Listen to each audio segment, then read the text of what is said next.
Pernahkah Anda berada dalam situasi di mana Anda sangat yakin tentang suatu kejadian, namun seseorang yang Anda sayangi atau hormati meyakinkan Anda bahwa hal itu tidak pernah terjadi? Rasanya seperti berjalan dalam kabut tebal pada tengah malam. Anda tidak melihat adanya ancaman fisik, tetapi perlahan-lahan Anda kehilangan arah dan mulai meragukan ingatan serta akal sehat sendiri. Itulah yang disebut gaslighting, sebuah bentuk manipulasi psikologis yang sangat halus, rapi, namun memiliki daya rusak yang luar biasa. Berbeda dengan kekerasan fisik yang langsung meninggalkan bekas luka kasat mata, perilaku ini menyerang bagian terdalam dari kedirian kita, yaitu kepercayaan pada diri sendiri. Dalam sebuah hubungan yang tidak sehat, gaslighting sering menjadi senjata andalan pelaku untuk memegang kendali penuh tanpa harus berteriak atau memukul. Memahami bagaimana pola ini bekerja bukan lagi sekadar menambah wawasan, melainkan sebuah langkah darurat untuk menyelamatkan kewarasan kita di dunia yang seringkali menuntut kita mengabaikan suara hati demi kenyamanan orang lain. Sifatnya yang merayap perlahan dan bertahap membuat gaslighting sangat sulit dideteksi sejak awal. Pada mulanya ia hanya muncul lewat sanggahan-sanggahan kecil terhadap keseharian Anda. Kalimat seperti, "Kamu saja yang terlalu sensitif," atau "Aku tidak pernah bicara begitu," atau "Kamu sedang berhalusinasi ya?" dilemparkan seperti gurauan atau koreksi biasa. Namun kekuatan manipulasi ini justru terletak pada frekuensi dan durasinya yang terus-menerus. Ketika Anda berulang kali diberitahu bahwa persepsi Anda salah, perlahan-lahan keyakinan Anda akan terkikis. Menariknya, kompas terbaik untuk mendeteksi fenomena ini justru bukan dengan mengamati perilaku pelaku, melainkan dengan menyelami apa yang sedang terjadi dalam hati Anda sendiri. Seseorang yang sedang terjerat umumnya akan mendapati dirinya terus-menerus meminta maaf untuk hal-hal yang tidak jelas, merasa cemas dan ragu setiap kali ingin mengambil keputusan sederhana, serta selalu mempertanyakan apakah mereka memang terlalu dramatis atau baperan. Ada rasa tidak nyaman yang menetap, sebuah alarm internal yang mengatakan ada sesuatu yang keliru meski Anda sendiri tidak mampu membahasakannya. Siapa sebenarnya yang paling rentan menjadi sasaran dari permainan psikologis yang licin ini? Memperhatikan realitas di lapangan, siapapun sebenarnya bisa mengalaminya.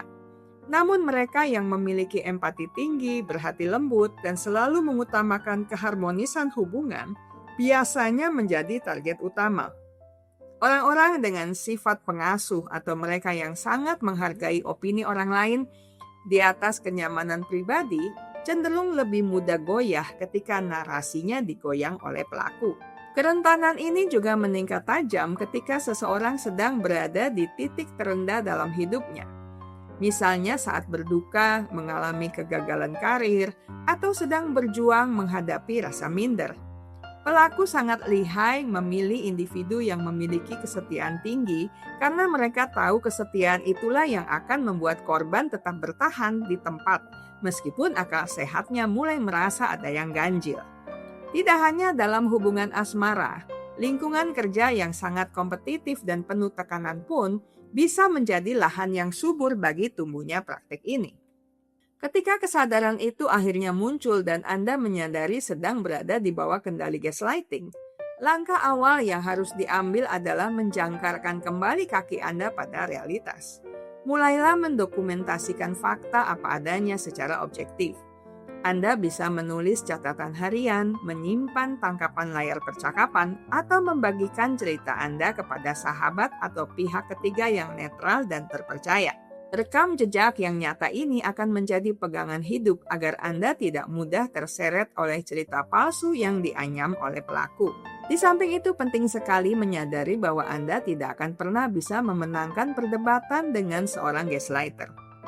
Mencoba berargumen demi membuktikan bahwa Anda yang benar hanya akan memberi mereka ruang baru untuk memutarbalikkan fakta.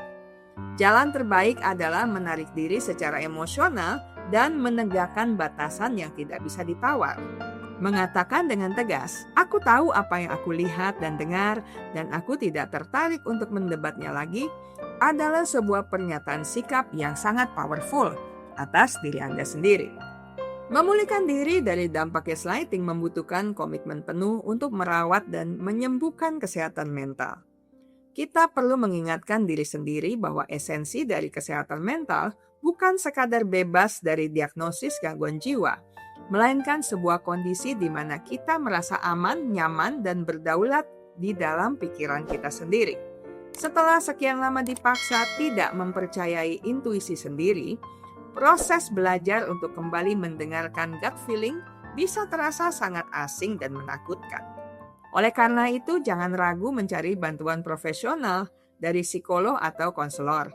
Melalui proses terapi, Anda akan dibantu untuk mengurai benang kusut trauma, membangun kembali puing-puing harga diri yang sempat runtuh, dan mengenali alarm bahaya psikologis di masa depan. Kesehatan mental harus diletakkan di barisan paling depan karena ia adalah kompas navigasi utama hidup kita. Tanpa jiwa yang sehat, kemampuan kita untuk berkarya, mencintai dengan tulus, dan menikmati hidup akan berjalan pincang. Merawat diri pasca trauma juga berarti memberikan izin bagi diri sendiri untuk merasa marah, sedih, atau bingung tanpa perlu menghakimi perasaan-perasaan tersebut. Seringkali lingkungan sekitar menganggap remeh luka dari manipulasi psikologis karena bentuknya yang tidak berdarah. Padahal memar di dalam jiwa akibat gaslighting bisa menetap sangat lama jika diabaikan begitu saja. Menjaga kesehatan mental bukan berarti kita harus bertransformasi menjadi manusia baja yang tidak bisa terluka atau selalu menuntut kebahagiaan setiap detik.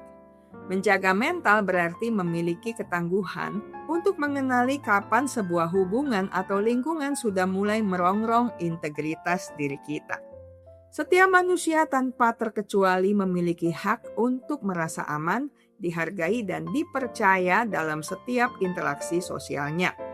Jika sebuah hubungan menuntut Anda untuk menumbalkan kewarasan dan menggadaikan kenyataan demi sebuah kedamaian semu, maka hubungan tersebut sebenarnya sudah kehilangan nilai kemanusiaannya. Pada akhirnya, perjalanan untuk melangkah keluar dari bayang-bayang gaslighting adalah sebuah perjalanan pulang menuju diri sendiri.